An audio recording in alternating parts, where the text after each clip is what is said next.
on this issue. Mm-hmm. And I think that there's people, like I got deported 10 years ago. Mm-hmm. I think I did my work. Mm-hmm. I did about 5 years worth of activism mm-hmm. for this. That I passed the torch, man, to whoever's in charge of the nonprofits. You know, go ahead, mm-hmm. bring everybody home. That's the way I see things. Mm-hmm. Mm-hmm. Yeah, and that makes a lot of sense because the persons that I've been able to kind of find, it seems like it's like all very recent arrivals, but it's interesting that you mentioned that this has been going on for a few decades now, but maybe those people have also, as you mentioned, kind of passed down the torch and kind of harder to identify who they are. Right. Mm-hmm. Mm-hmm. And would you say that you feel I know some people feel like embarrassment or shame or stigma or something of that nature based on either their legal status or their like deportee status. Do you feel anything like that or not really? Well, like I said, I feel mad, dude. I feel real mad that that it was so easy for them to erase me, man. I'm like, Jesus. And the other thing I think about is I'm like, man, this is where all these goddamn conspiracy theories get their stories from, you know? Mm-hmm. Because it's crazy, man. Mm-hmm. Mm-hmm. Mm-hmm. Mira, think about it this way. All the crazy shit that's happened to me. Mm-hmm. Imagine if I were white. If I were a white boy with blonde hair and blue eyes. Mm-hmm. Fucking America would go berserk. Mm-hmm. Bring them home. Mm-hmm. Mm-hmm. But that's not the case with Brown. Mm-hmm. Mm-hmm. Mm-hmm. And there's two things that you mentioned I really want to like unpack. One, and it stood out to me when you've mentioned it, is like the fact that, you know, through the deportation process they were able to erase you. Could you tell me first, kind of just elaborate on what that means to you, what that looked like in your life, like this like erasure? All right, check it out. Mm-hmm. And let me make sure my wife is not listening. The sister for my second wife, mm-hmm. the name that shall not be named, mm-hmm. She was a high ranking in the Border Patrol, mm-hmm. in the southwest region around El Paso, mm-hmm. all that area. So when she asked her to look into what said on my file, she like, it's arrest on site and get them deported, you know? Mm-hmm. So I had a heads up from her sisters that they were sisters. So so that was it. That's how I knew what to do and what not to do. Mm-hmm. Mm-hmm. Mm-hmm. And would you say that kind of like through this deportation, like it really that it felt like erasing you in the sense that they kind of like like they like I couldn't use my social security because I didn't know that if I sent in my social security, they would ping me and they would know where I'm at. Oh, okay. So, okay, I understand. So, at what point did you find out from your ex-wife's sister that they would arrest you and deport you on site?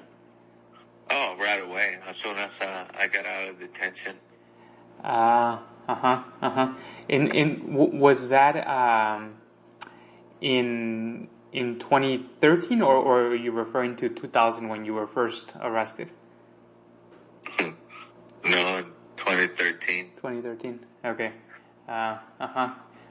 So that means that you were aware that you had to be extra careful from that moment on. Right. Okay, that makes sense.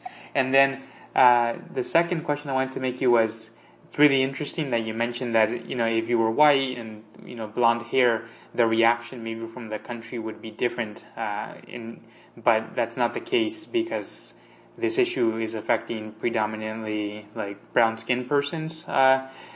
how does that make you feel? Makes me feel horrible, man. Our country is like taking a step back. It's doing the one step forward, two steps back, you know? Mm-hmm. So, come on, man. Mm-hmm. Chillax. Start. Mm-hmm. I think people don't use their heads to think about the situation and the consequences of whatever the hell it is you're about to do, you know? Mm-hmm. People don't think about it no more. Mm-hmm. And how does it make you feel knowing that, for example, when you were, in 1993, when you were enlisting in the military, maybe they weren't so concerned about your skin color then, like they still allowed you to join the military, but now... Nah, man, they didn't care. They loved it. That's one of the things I tell everybody. The Marines boot camp was great because everybody was treated the same, man. Everybody. And, nobody cared what color you were. You were too tired or hurting or whatever to care about anyone's skin color, you know? Mm-hmm. And the drill instructors were they were all black. And then one Hispanic.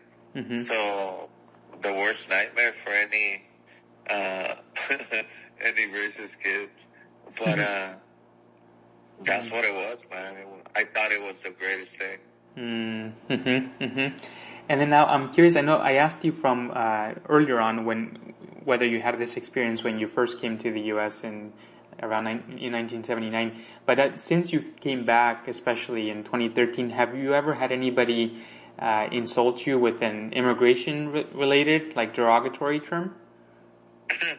Maybe once or twice, but it's not too often. And when the times that it's happened, I just laugh, man. I'm like, oh, come on, man, for real. Mm-hmm. That all you got? Mm-hmm. Mm-hmm. And if you feel comfortable, could you tell me a little bit about one of those instances, like who it was, how it came up? Well, that's the thing. It's so fucking insignificant that I don't even remember. I just remember that there was some back and forth about that. But I do remember that I always like to walk away. I don't like to get into fights. Mm-hmm. Mm-hmm. Mm-hmm. And now I have this next question is a little bit broader. Before we move on to the next section, I'm curious if you woke up tomorrow and you no longer had this experience of being deported in 2013, how would you say that your life would be different, if at all, today? The difference would be that I know that those checkpoints that I worry about so much, they won't matter no more, man. I'll be out of the cage. I'll be able to, because I travel all around the U.S., but I go around the checkpoints. But there's checkpoints around El Paso that there's no way to get by them. So, can't go. It's interesting that you really have to be very strategic in even your travel within the country. Yep. And that was actually my next question. Like, how often, Everardo, would you say that you worry about the idea of being deported again? Well, I used to worry a lot more about it, but not no more. Because, like I said, I'm already at peace with myself. I'm at peace with God, and me and my wife have talked about it. I'm like, man, we sold the house. We take or like $250,000 with us, man, cash. We can start a good life anywhere in the world with that money. So fuck it. You want to deport me? Fuck you. I'm out. And that I was going to ask you that if you were deported again, do you think you'd have the intention of coming back to the U.S.? No, no, not really. And could you, maybe help me understand what would be the difference, compared to 2013 versus if it happened in the future? Well, the thing is that I already tried to fight the system, tried to correct it,